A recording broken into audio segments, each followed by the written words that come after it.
Okay, my fiends, see, I got my It Conquered the World t-shirt on, made by my good fiend Terry Murray, who did the silkscreen, but actually, these are also made by Artie Freeman.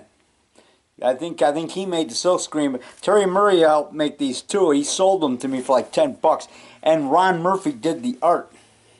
I got that in 1990. I bought that from Terry Murray for $10, and then on the sleeve you see you got the sheet creature there. That's a Paul Blaisdell monster, but art this time by Ron Murphy, and that shirt's made by Artie Freeman and Terry Murray. And so out there he passed away. Rest in peace, Terry Murray, nice guy. And anyway, what I liked about him is he sent copies of my first volume, Frankenstein versus Saddam Hussein, Werewolf versus Saddam Hussein. He made a copy when I was showing him at his house on video, and he sent a copy to Dennis Struck Tennis of Scary Monsters magazine, and Dennis liked them and wrote a nice article on me. Yeah, he wrote several articles. I've been mentioning his magazine, because he thought my movies were kind of cool. He's done a lot of write-ups on me. He's reviewed my movies in his magazine. He thought my Demon Monster from Outer Space, 2005, which I gave him a copy of, because I used the Scary Monsters Frisbee in it for the flying saucer. Dennis sent me a Frisbee, says Scary Monsters. He said, here's a flying saucer Frisbee to use in your next monster epic.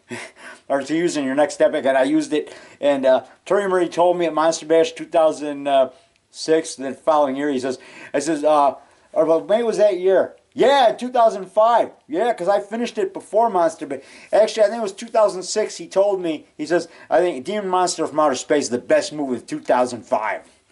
And then he wrote a nice article in issue 59, the atomic-sized issue. I think that was 2006 or 2007.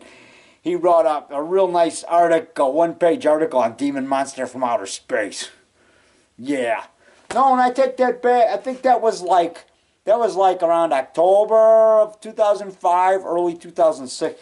Number 59, get it. There's a nice article on me. And then get the 1994 yearbook Scary Monsters. There's a one-page article on Conrad Brooks versus Werewolf in there. It's actually 2 pages. Yeah. Anyway, okay, now what I was going to tell you was I used to do magic when I was a kid. And the first trick I bought, my mom, at Marshall Fields in Chicago, downtown. Then later it became, what's that new name?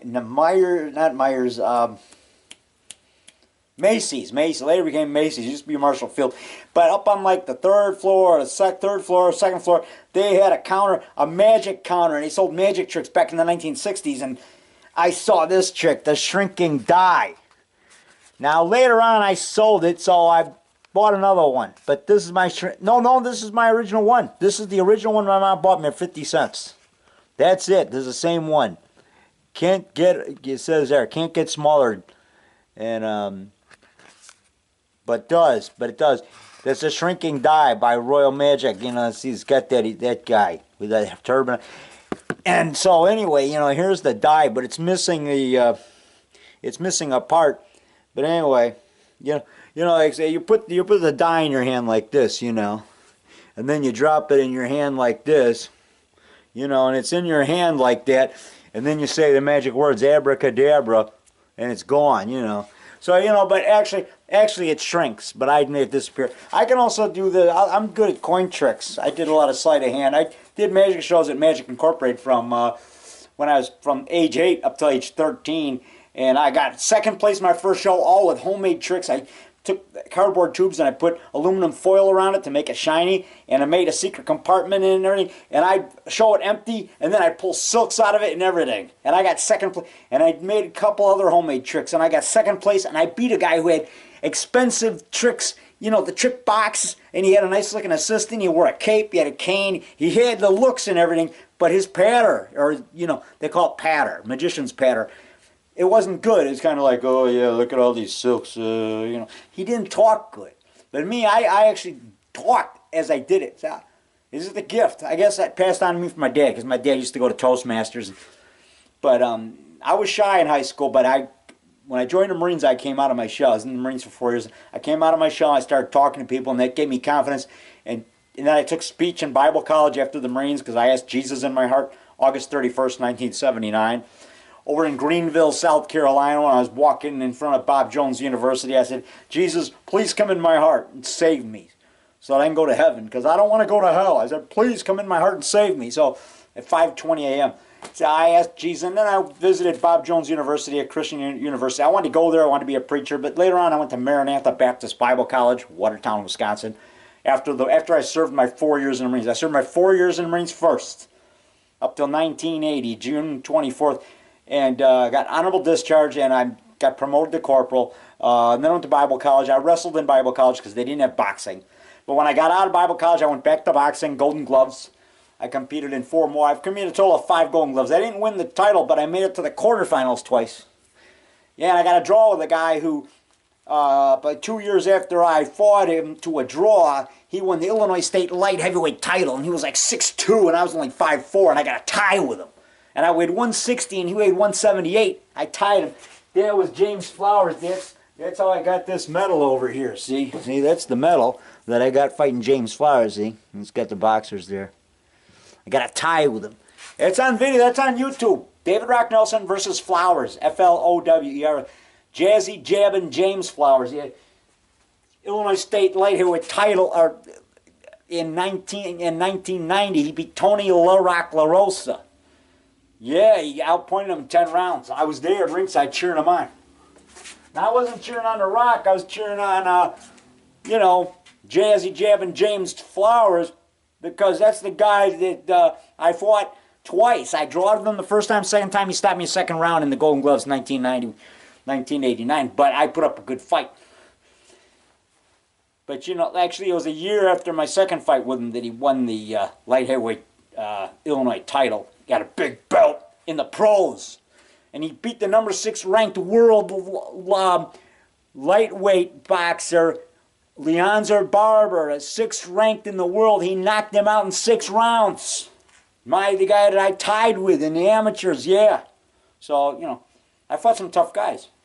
I sparred with guys that were pros. I sparred with Rick Lannis and his big brother, Jolton Jeff Lannis, who was the Illinois State middleweight champion. And, man, he hit hard. He beat Roberto Duran. They gave it to Duran, but he whooped him. I gave him 8 rounds out of 10 with 1 even.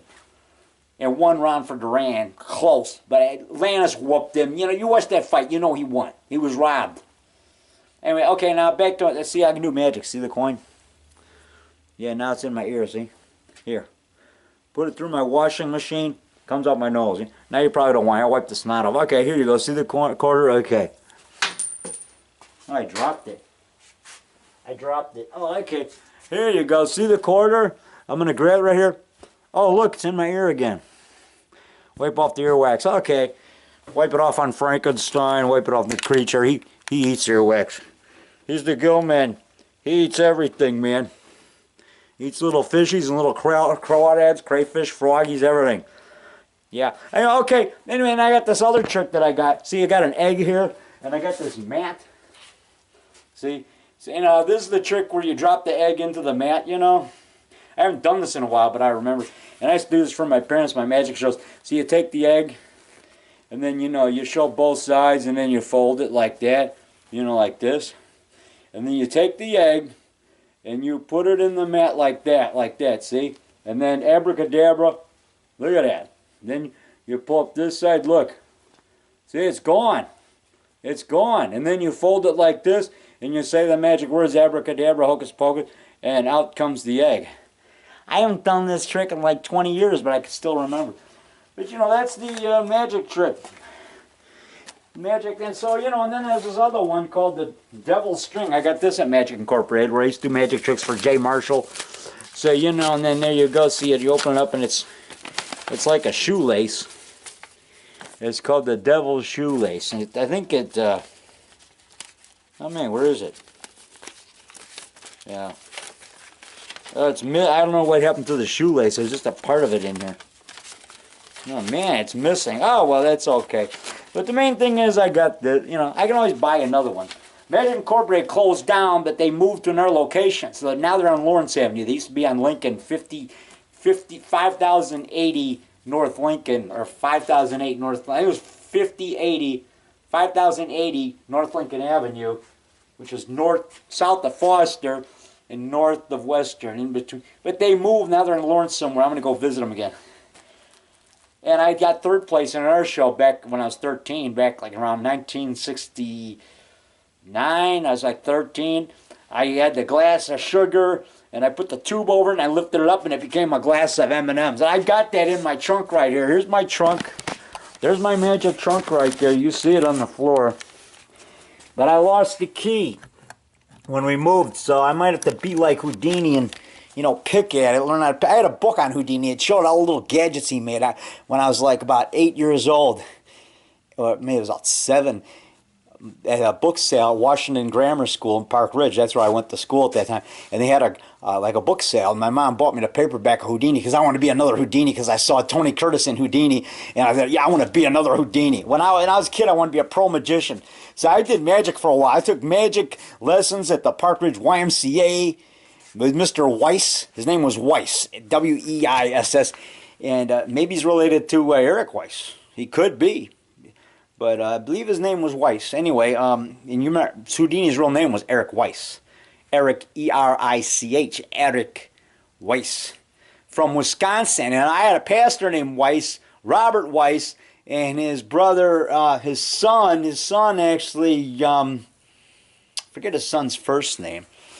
But Robert Weiss, like I say, he was my pastor down at Jefferson Baptist Church out in Jefferson, Wisconsin, about a half hour from Watertown, where I went to Bible college. Maranatha Baptist Bible College, now Maranatha Baptist University.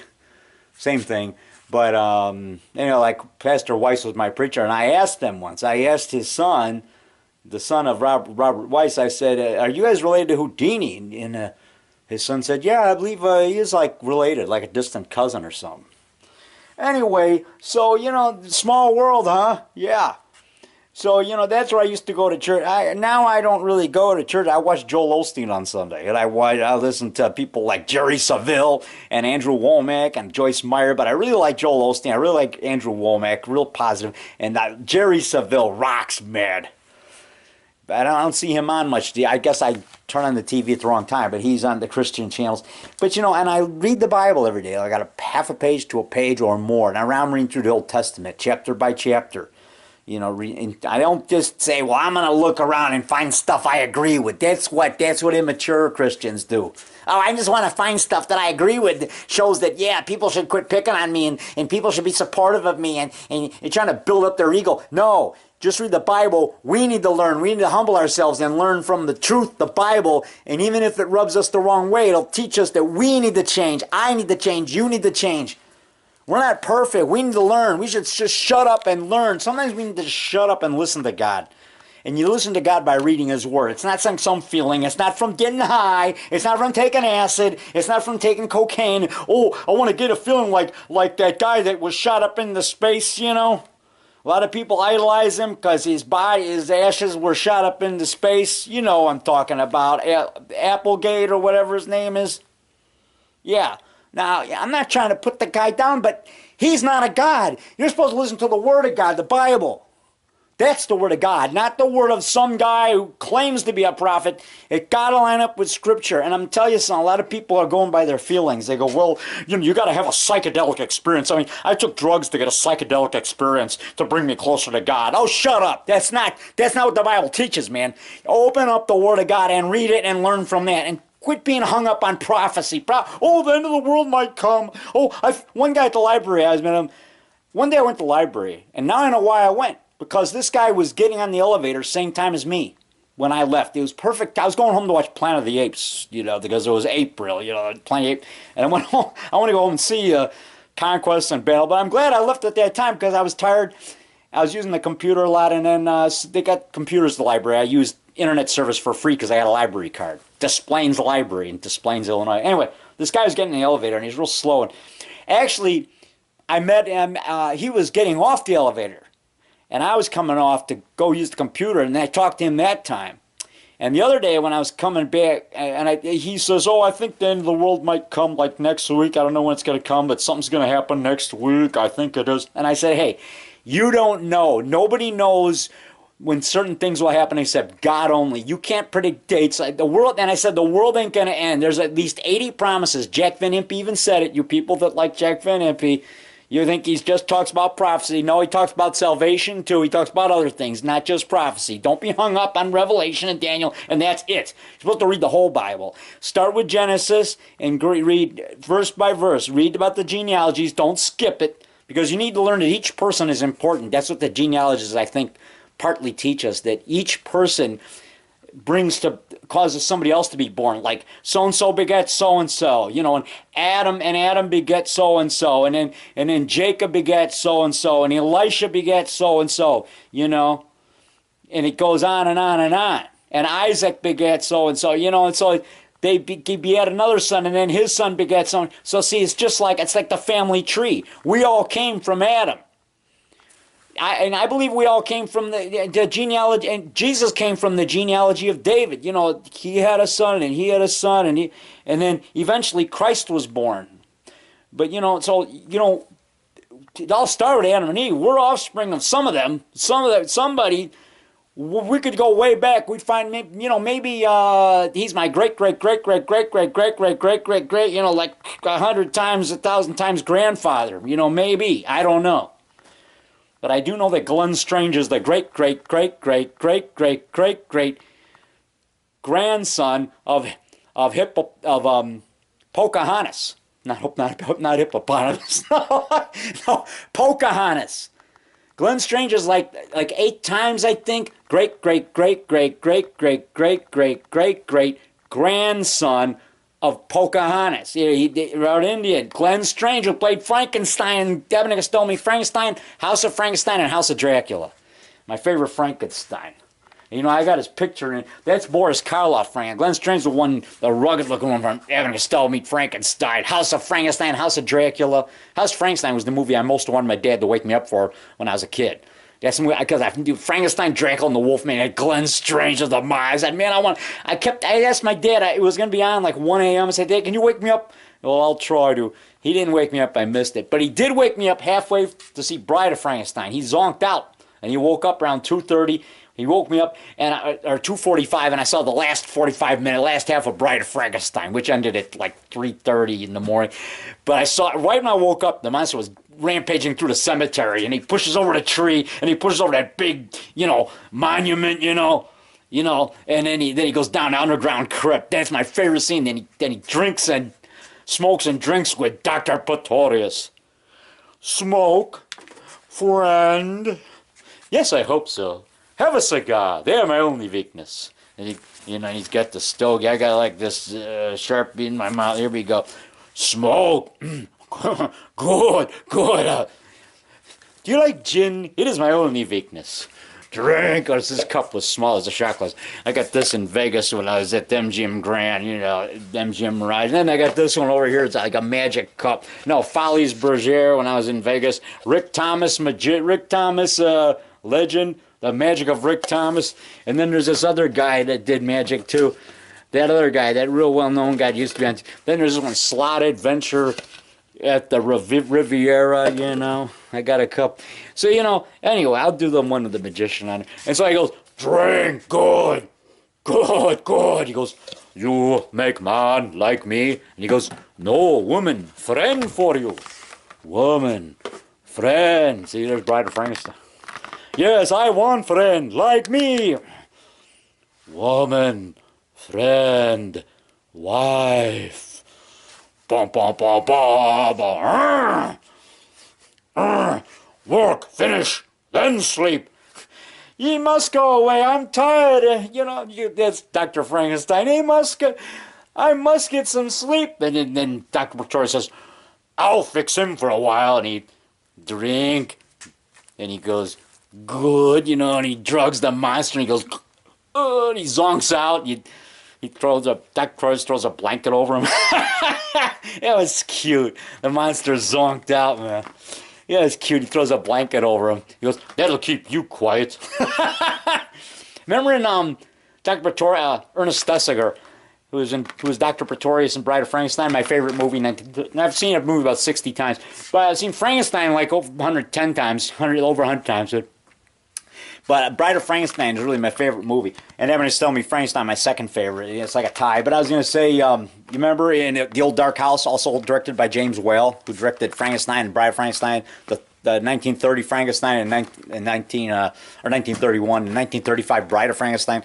And he directed Invisible Man. And he also directed The Old Dark House, Boris Karloff, 1932. Remember, he's serving the potato, and Charles Laughton's there. He goes, roast beef.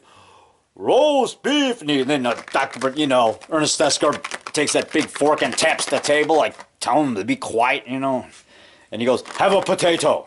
He doesn't tell him to be quiet. He just taps the big fork on the table, and he goes, have a potato. And he goes, oh, yes, I should like, oh, yeah, remember, what's his name, Douglas, Melvin Douglas. He says, oh, yes, I would like a potato, Melvin Douglas was very well-natured in that movie, but Charles Laughton kept hamming it up. He goes, oh, yes, roast beef, oh, yeah. And he kept talking real loud, and that's why Ernest Theskar had to get him to be quiet and tapping that big fork. And he goes, have a potato. Like, shut up and have a potato, and shut up. Like my mom would say, David, shut your trap. David, shut up and let somebody else talk. Okay, there's a Bride of Frankenstein thing somebody gave me. So anyway, okay, so you've seen the magic of David Rock Nelson. And here's that magic color book I showed you. I'm going to put it down right here. Okay, put it down right, because I've been talking way too long. I just wanted to show you my magic. See, you got the magic coloring book, And it's, all blank pages. They're all blank. It's like, I got this at Magic Incorporated, And so anyway, and then you say the magic words over it, and you go hocus pocus, and look. See, now they're all pictures in there. You got a magician here, right there, They're all, you got all that. And so then you say the magic words, and I don't know how to do this anymore. I guess you go like this. Yeah, hocus pocus dominocus. And then look, they're all in color now. Then you say the magic words, and hocus pocus dominocus, sis boom ba ho hey. And then, look, they disappeared again. Okay, got that for about $7 at Magic Incorporated about 20 years ago. Okay, I'm going to shut up now. Now I'm going to disappear. Ready? 1, 2, 3. Ha ha, I disappeared again. Ha ha.